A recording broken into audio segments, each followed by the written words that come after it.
This is Pet Life Radio. Let's talk pets.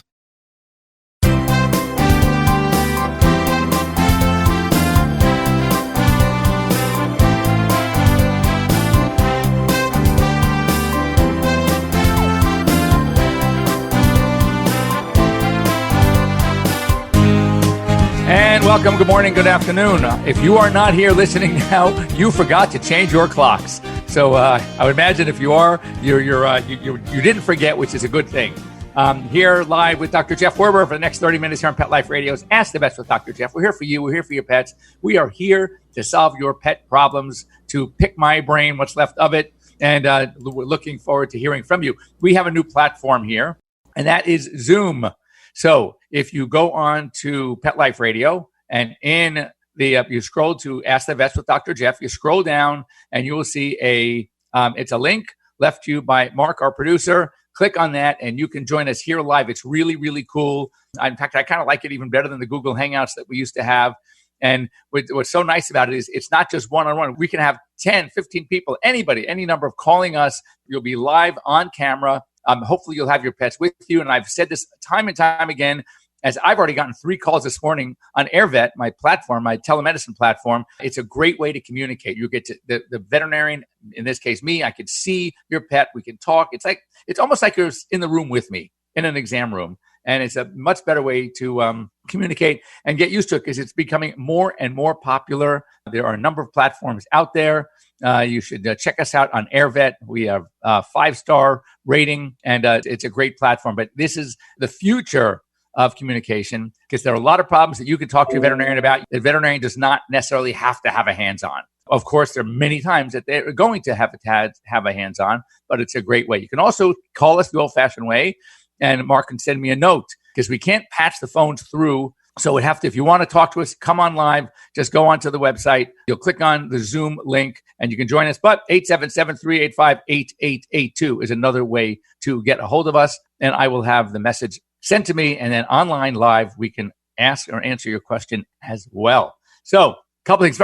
It's interesting. My very first subject that was in the both the American Vet Med Association news and the American Animal Hospital Association news is Corona. So I decided the second half of the show, after our break, we're going to come back and we're going to talk about coronavirus and pets. So in the meantime, we're going to skip that one. We're going to go straight to the second one. And this is very interesting. Roughly 75% of dogs exhibit some form of anxiety behavior, whether it's noise anxiety, we call it noise phobia, whether it's aggression, when they're like leash aggression, something when you're walking your dog with other dogs and they're on leash, and yet when they're not on leash, they're doing great, vice versa. Separation anxiety, that's a big one. Yeah, I'm sure many of you know I adopted a new dog just because I really needed a 4th dog or a 5th dog. And to go along with my 5 cats. My bed is too small. I have a California King. I need a bigger one. So anyway, this dog is great. First of all, she was very snappy, scared, whatless. You could not get near her. It took me an hour just to get her to trust me a little bit. Anyway, long story short, turns out she belonged to not a person. She had a microchip. She belonged to a rescue group. The rescue group sent to a foster. The first night in the foster, this little dog got out, and she's adorable. And she got out and she was gone for 29 days, running the streets of Los Angeles, being chased by cars and coyotes, and you couldn't get near her because she was so afraid. Anyway, P.S., she finally let me hold her and we sort of started a little bonding. I couldn't let her go back to the rescue. I couldn't let her go to another foster because she is an escape artist, and I've already learned that. She escaped, those big metal crates? I mean, the good ones. She chewed up. She actually broke some of the spokes, and what a disaster. She has such separation anxiety. Anyway, but she's not house trained yet. So we're trying to confine her, but she doesn't want to be confined. She doesn't want to be left alone. She loves the other dogs. They love her. She gets along great. Anyway, so I know about separation anxiety, and this poor dog suffers from it. Working on it. Last night, she only had one little accident on a wee-wee pad. Oh, it's good. But, she cuddles in bed. She's adorable. So at the break, I'm going to find a picture of her. I'm going to show it to you because she's really cute. So they think that these traits are carried within the DNA, so they're hereditable. That means they can be passed on, which is why certain breeds seem to have more problems than others. So they do believe there is a genetic component. Speaking of corona, this one I'll mention. Do not give yourself the cattle coronavirus vaccine. Okay, believe it or not. because it's available. A lot of large animal vaccines are available in feed stores. People said, oh my God, it's a corona vaccine. I know, I'm going to give it to myself. Not a good idea. First of all, it's a different strain. It will not be protective. It actually could cause more harm than good. So it's a different kind of coronavirus. That's just a class of viruses. We're going to talk about this. So don't think that it's going to help you. So my recommendation, as is every other medical person, don't give yourself a cattle coronavirus vaccine. This is really cool that there was a dog named Chief, a police dog in Washington State, Washington State University. This dog, poor dog, I mean, this is terrible. In the line of duty, was shot. And the bullet went through his eye, okay, and cracked his jaw, and fortunately missed the brain and shattered his jawbone. So anyway, good news is they were able to patch him back together. Of course, he lost the eye at Washington State University, and he is going home on Wednesday. That's how I feel good. So his name is Chief. Hats off to Chief doing, it's amazing what these dogs can do. I just came back from a conference. I was in Washington, D.C., and there was a lot of security because it was a political action type of conference. And I saw a beautiful Labrador. I posted the picture on Instagram. It was really cute. So anyway, I took a picture with her actually, and her name is Koi, C-O-I, not K-O-I like the fish. So it's very cute because these dogs are typically so well trained, and they always, they have their vests on, do not pet, they're in the line of duty. So I went up to the officer and asked, I said, he looked like she was on a break. I said, do you mind? So I'm a veterinarian. I always like to take pictures with working dogs and just dogs I see on the street. I have a whole thing I post on my Instagram. And he said, oh, no, absolutely sure.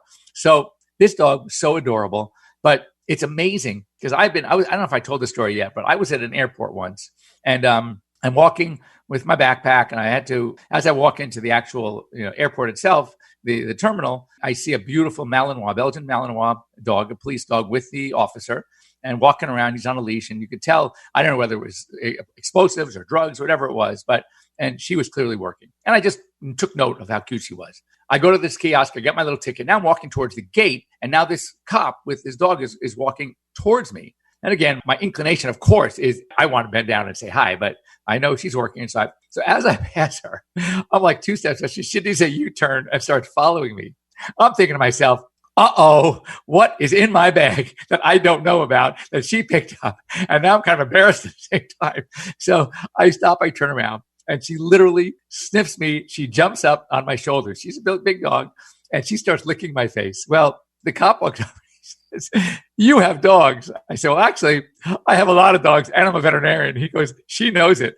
So, I guess there's certain things they just can't not do. And so she must have picked up the scent. And, don't kid yourselves. When you live with pets in your household, I don't care how many times you wash, how many times you send clothing to dry cleaners, you'll get the smell out for us, but not for a dog. So with their, 200,000 olfactory receptors, 200 million, you'd have a tough time getting the smells out of anything. So, but anyway, that was Chief. Hats off to Chief. I'm glad you're doing fine. This is cute. Copycat, also known as Cece. All right. The first successfully cloned cat just died. This is back, wait a second. She was born in, I have the date here, December 22nd, 2001. She just died. She was 18 years old, right? And that's kind of amazing. Actually, just 18, a little over. No, 18 years. She turned 18 on December 22nd. And she died recently of kidney failure. And like most cats, when you hit that age, you're going to go from kidney failure. But the fact that she lived to 18 and she was 100% cloned, I think that's really cool. And she's a female, and she had a litter when she was 5, 3 kittens. So that's pretty cool. Minnesota, hats off to Minnesota. Congratulations, Minnesota, the next state considering a ban on the sale of commercially bred puppies and kittens. It didn't say in the article whether they would allow, like many of those stores that do this, allow for rescue dogs. I think that's a great idea because people don't always know to go to a rescue. And they don't have contacts with the rescue unless their veterinarian works with the rescue, or they don't know how to search online. They may not know about rescues, but they know about pet stores. You can go to a pet store anyway. You're going to buy supplies. So I think that would be really cool for pet stores They work with rescues. It almost like typically what do rescues now do? They go on the weekend, they go to a park and they set up a booth and they give an opportunity for people to look at their dogs and fill out the application, et cetera. So why not do it every day and work closely with a pet shop who works with a particular couple of rescue groups and is continuously getting dogs in, and you still got to fill out the paperwork. You got to make sure you get the home inspection, all these things that the rescue groups like to do. But at least that way, there's more of an opportunity. But the fact that they're now another state, the list is getting longer, which is great, is going to finally ban these puppy mills from breeding, just terrible breeding practices, terrible care. And the reason, interestingly, of course, pet shop owners are against it because they want to sell pets. And that's part of the income. But there was a quote from another pet store owner that said, you know what, she stopped selling puppies a long time ago. Why? Because such a high percentage of them were sick and they had to get treatment and they had to pay for the treatment. And then they ended up dying anyway. It was, yeah. If everything is perfect and you can sell them and you're not having a problem with them, then yeah, you might make some money. But it was costing her more than she was making to treat them, and then he ended up dying anyway. It's not worth it. So I'm sort of happy that this is happening. Down in the Texas Panhandle, I don't know how many of you are there, but because of Hurricane Harvey, now I remember back with Katrina in New Orleans, way back, we started getting a lot of these dogs were on the streets and they were shipping them out to rescues and to shelters that had room. Many of them came to Los Angeles. And I work with a number of rescues. So we were, of course, testing these animals. I think 90% of these dogs were heartworm positive. Now, mind you, where I work in California, we don't see heartworm. I mean, rarely. Occasionally I see it. I think I had one case of heartworm disease in a dog that never left Los Angeles, actually a native to LA. And that one, the owners lived near in the Hollywood Hills, not too far from a mortuary, a cemetery called Forest Lawn. It's huge. And as soon as the Heartworm Society, who came out to evaluate the area, saw that, they go, oh, there's the answer. What's the answer? They went, this is really gross, guys. They went to Forest Lawn and they picked up some headstones. And underneath were literally thousands of eggs and mosquito larvae. Why? Because as you know, the grass in these cemeteries, especially the high-end ones, is always lush and green and beautiful, and they're watering it like nonstop. And so that moisture accumulates in the dirt, and underneath these headstones, it's the perfect environment for these mosquitoes to lay eggs. So typically, it is thought that in California, we will have a problem, in at least Southern California, but right now it's still not a big deal. So most dogs don't. If they want to get heartworm testing, we'll test them. Negative. We just don't see that much of it. Now, I tell my clients that if you're going to travel into a heartworm endemic area, like anywhere in the Southeast or just the South in general, or in the Northeast during spring and summer, you absolutely want to put your dogs on preventive. So Texas Panhandle, because of getting a lot of dogs from Hurricane Harvey, they are seeing a huge spike in heartworm disease. So if you live anywhere near that area, be careful, speak to your veterinarian, get a heartworm test, and if it's negative, start preventive. It's cheap, it is protective, it is a very smart thing to do. You do not want to hesitate. This is also, you guys, I'm sure you see on the internet this picture of a person holding this huge cat. Well, this is a 30-pound cat, became a social media star, but now, yeah, it's cute and it's great for social media, but it's not great for the cat. And certainly, this cat's got to lose weight. So they actually started a weight loss program. Just reducing the diet wasn't doing it. So they're doing some other things, whatever it is. He's already lost a couple of pounds, but he's got to get, 30 pounds, that's a big cat. My biggest cat was 22. One of my cats now is 18. And he's a big, look, he's big bones. He's a big cat. He's cuddly. I'm not worried about his health, but still 30, that's frightening. So, and speaking of big cats, in the Hollywood Hills, someone they saw an African serval cat roaming around. Now, probably this cat got out of someone's home. They are not really legal to have it. They still consider it a wild or an exotic animal, but that doesn't stop people. It's not the kind of cat you want to go up to and say, hey, kitty, kitty, kitty. And that would not be recommended. They saw it, so I don't know if it was caught yet. It was just a quick little blurb. Anyway, that's it for our first half. So we're going to come back. We're going to talk about what is all over the news. That's COVID-19, the coronavirus affecting many, many, many people. And we're going to talk about it and how it relates to our pets. Don't go. My dog Mojo was half beagle and half coonhound. He ate everything in sight. He would swallow things whole, including a chicken carcass, a bird nest with a bird in it, and assorted stones and sticks. We had to take him to the veterinary emergency room. After surgery, Mojo had skin issues. He was constantly itching and scratching, chewing on his feet and chewing the hair right off of his legs, being irritated, lethargic, and just not the same dog. DINOVITE.com. When we put him on the Dinovite, he took right to it. All of these symptoms disappeared. Dinovite is nutrition. If you want the dog to be healthy, you got to feed it something healthy. Something that he actually likes to eat. You need to put him on Dinovite. Dinovite for life. If you love your dog, you don't just want him healthy, you want him to be happy. You won't believe how happy your dog will be. DINOVITE.com. Let's talk pets Let's talk pets on Pet Life Radio. Pet Life Radio. PetLifeRadio.com.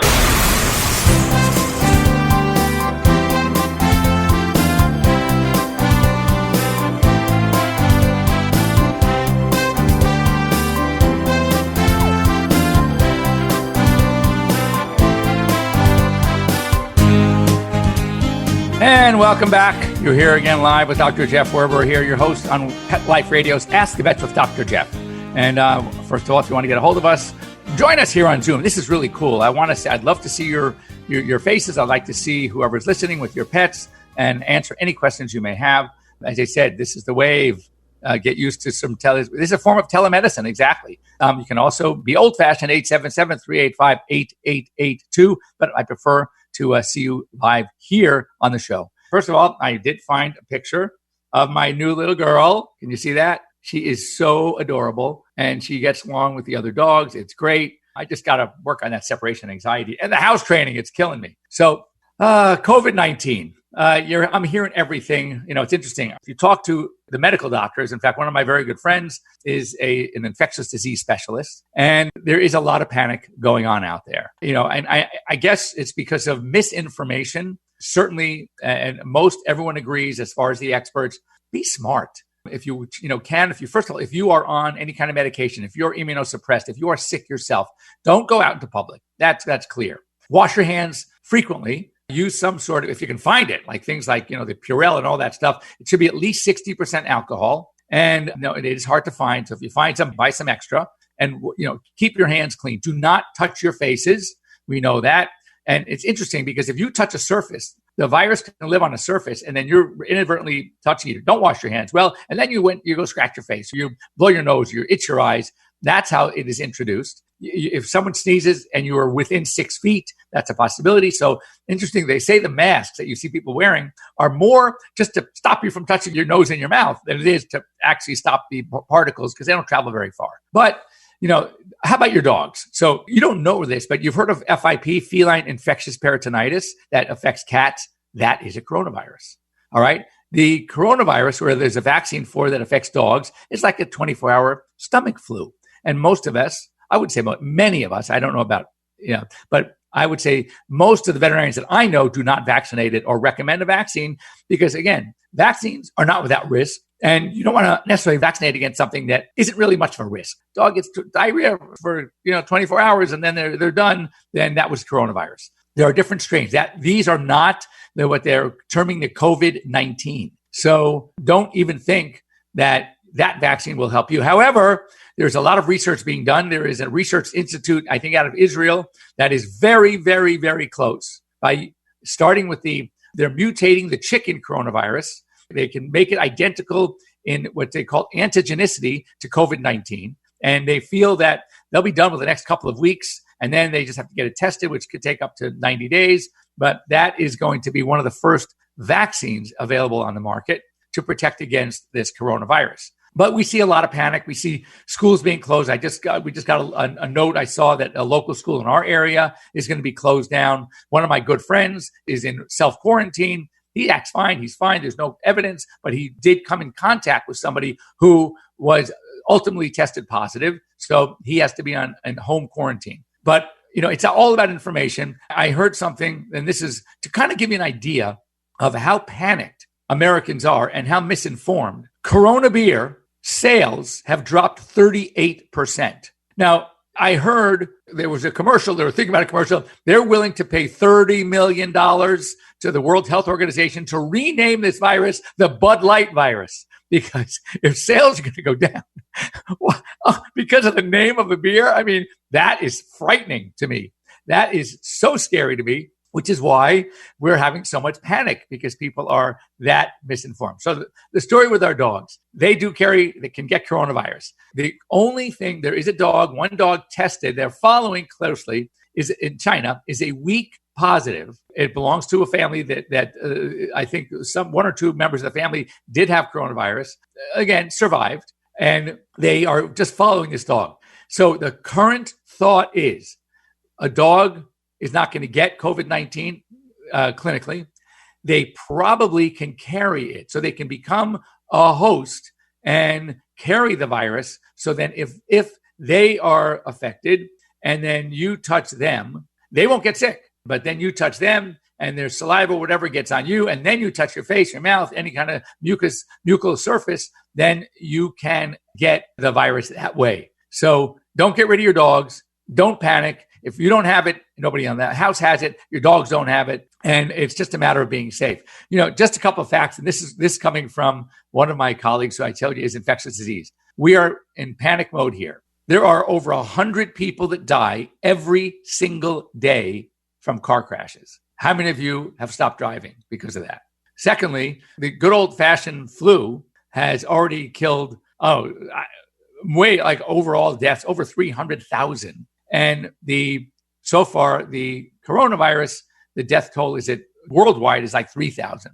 So yet we still go outside. We're not panicked about the influenza virus, and that has killed more people. So if you are healthy, it's just a matter of being smart, common sense. Just be careful. If your dogs I wouldn't let them go out and about and play with other people. Dog, maybe you want to hold back because they can be a carrier, but the chances of you getting it through your dog are even less than you getting it from someone else. Now, they do say pregnant women and people that are immunosuppressed, people that are on medication, there's elderly that are ill, the very young. That's where you want to take extra precaution. So what I've been doing for myself is I'm not panicked. I am washing my hands more. Oh, and this is really cute. I heard this one. To get your kids to wash their hands at 20 seconds, they say, at least 20-second washing. So how do you time 20 seconds? Well, have them go through the ABCs twice as they're washing their hands. And if they don't know the ABCs yet, you better teach your kids the ABCs. But no, so that is also a way that you get them, and it's fun way to get them to wash their hands and stay clean. If you're going to go out someplace where you're not sure and you want to wear a mask, look, other people are doing it. But I've already been on a couple of flights back and forth, and I just think be smart, be protective, but don't panic. All right, that's all we have time for today here at Pet Life Radio's Ask the Vets with Dr. Jeff. I want to hear from you. If you have questions, you can get a hold of me, first of all, a number of ways. Dr. Jeff at PetLifeRadio.com. You can get a hold of me. You should all follow me on Instagram, Facebook, etc. I post a lot of pictures of really cute pets, and I'm doing a video today very similar to what we just did. I'm going to talk a little bit about coronavirus and our pets, and even our large animals like cows that get coronavirus and don't use the vaccine. But it's a function.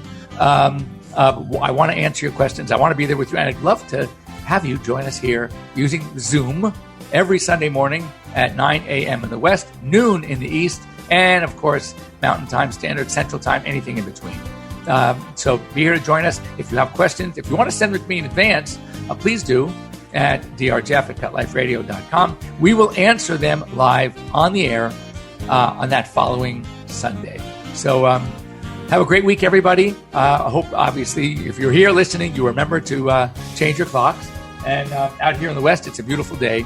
So we will see you all here next week, same time, same channel here, Pet Life Radio and Zoom. See you. Let's Talk Pets, every week on demand, only on PetLifeRadio.com.